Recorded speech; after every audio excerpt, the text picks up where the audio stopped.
Hi, Grandma Honey here, and I have a special story for you today. This one's called One Smile. It's written by Cindy McKinley and it's illustrated by Mary Gregg Byrne. All right, let's get started. Now I'm going to open up to this page so you can see where our story begins.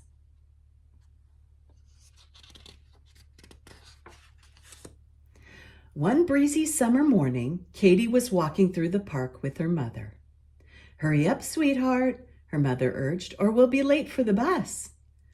"Oh, Mommy," said the little girl, "I sure hope our van is fixed in time for Grandpa's birthday party." And just then they noticed a sad young man sitting alone on a bench. Katie stopped for a moment and smiled brightly at him.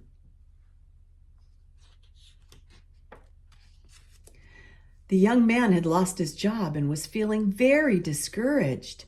Dozens of people had walked by that morning, but no one seemed to notice him. And then this little girl appeared and touched his heart with the sweetest smile he'd ever seen. He suddenly felt so inspired to start looking for a new job.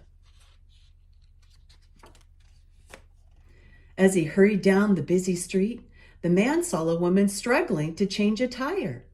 "Let me help you with that," he offered without hesitation. The woman had been driving to an important meeting when she heard a thump, thump, thump and pulled over to the side of the road. Many people had passed by before this helpful young man came to her rescue.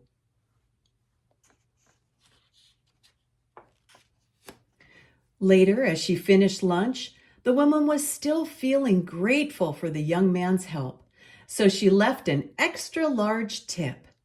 "Hey, thanks! Thanks a lot!" the waitress called out.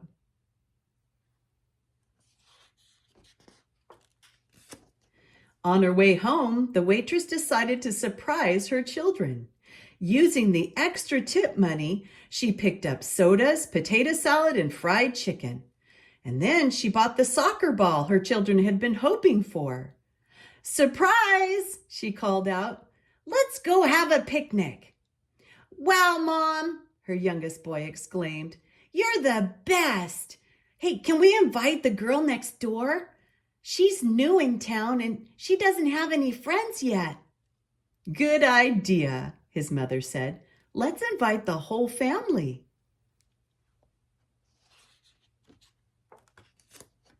The little girl had been sitting alone in her room, missing her grandparents and friends, when the phone rang.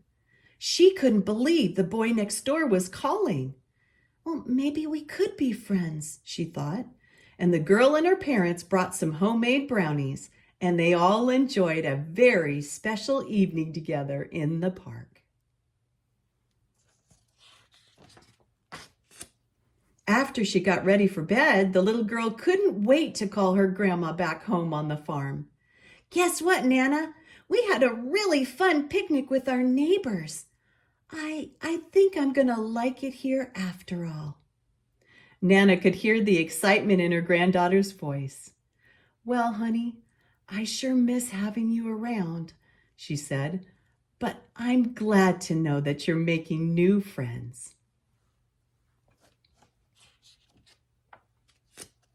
After hanging up, Nana took out her favorite stationery, and wanting to share the good feeling, she wrote a letter to each of her grandchildren. And inside every envelope, she tucked a special sheet of animal stickers. Looks like she's got some help.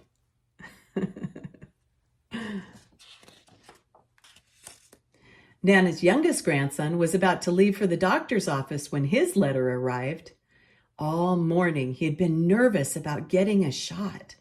But after seeing the animal stickers, he forgot all about being afraid.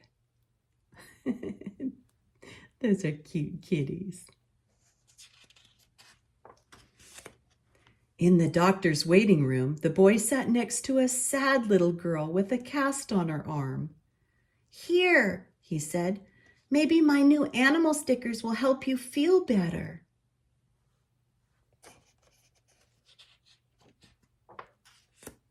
And the girl stopped crying and carefully placed the stickers on her cast. As the children giggled together, her father sighed with relief. His doctor had been upset for hours, and now she was happy again. And after taking her home, the father rushed back to his busy auto shop.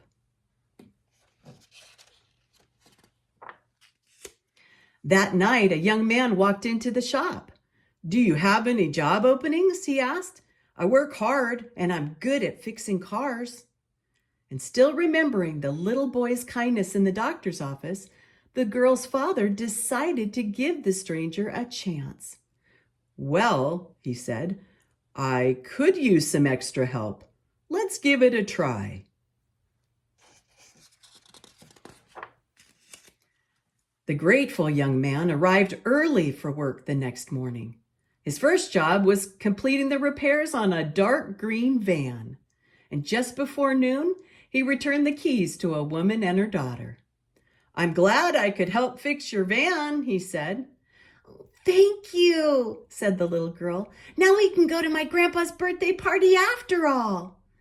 And she smiled brightly at the man, and it was a smile he remembered very well. A smile that had changed the world. The end. And that's our story for today. One smile. Bye-bye for now. And be blessed. And don't forget to smile.